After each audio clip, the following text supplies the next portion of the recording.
Thibaut arpentait le quai, d'un bout à l'autre, incapable de calmer ses nerfs. Son supérieur l'avait fait chier toute la journée, et à l'heure du bilan, ses collègues s'étaient dédouanés sur lui sans retenue.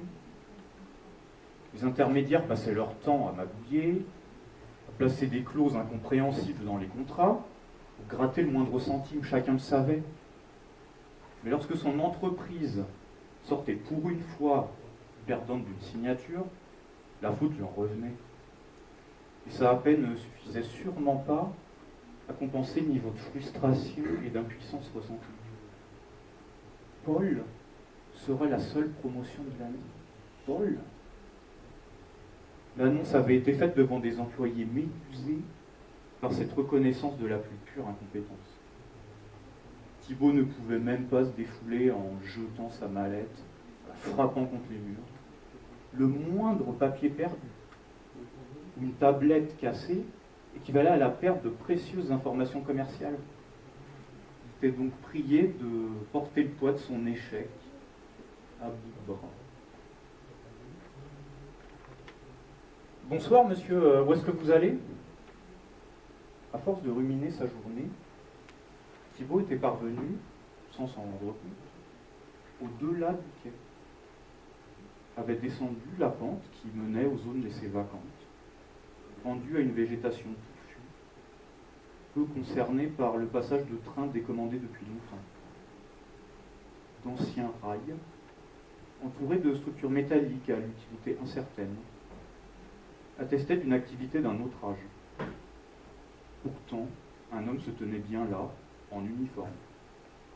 Il accueillait Thibaut au milieu d'un chemin de terre, passant sous une arcade de pierre rouge, où personne ne s'aventurait jamais. Pardon. Où allez-vous, monsieur ? Thibaut observait encore une fois l'homme de haut en bas. Je rentre chez moi. Et c'est tout ? La présence et les questions de l'employé n'avaient aucun sens. Mais son sourire était avenant. Comment ça, c'est tout ? Vous pourriez aller n'importe où, vous savez, vous n'êtes pas obligé de rentrer. À moins que vous ne soyez très attaché à vos lendemains.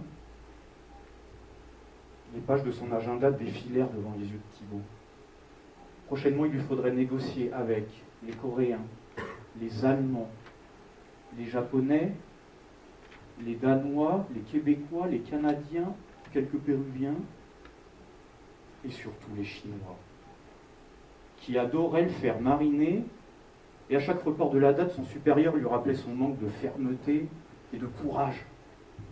Et après toutes ces batailles de chiffres, il rentrerait dans son appartement vide, manger des plats surgelés, car il n'avait l'énergie ni de faire les courses, ni de cuisiner, tout en répondant à son supérieur qui continuera de le contrôler à distance, via son téléphone.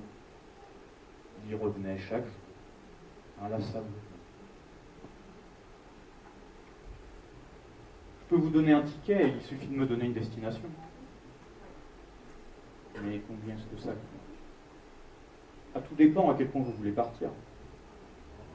Malgré l'absurdité de la situation, quelque chose soufflait à Thibaut que la proposition était parfaitement honnête. Il suffisait de se lancer, et un train apparaîtrait comme par magie, pour l'emmener non pas vers une terre promise, ou la promesse d'un idéal, mais simplement ailleurs, le long d'autres rails.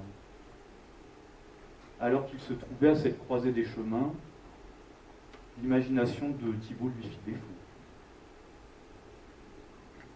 Je ne sais pas trop où aller. L'étonnant contrôleur souriait. Ah, pas de problème, revenez quand vous aurez décidé, je serai là.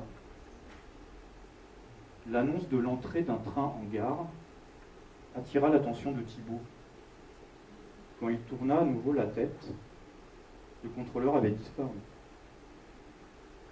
Ne demeuraient que les buissons et le vent léger qui agitait les mauvaises herbes.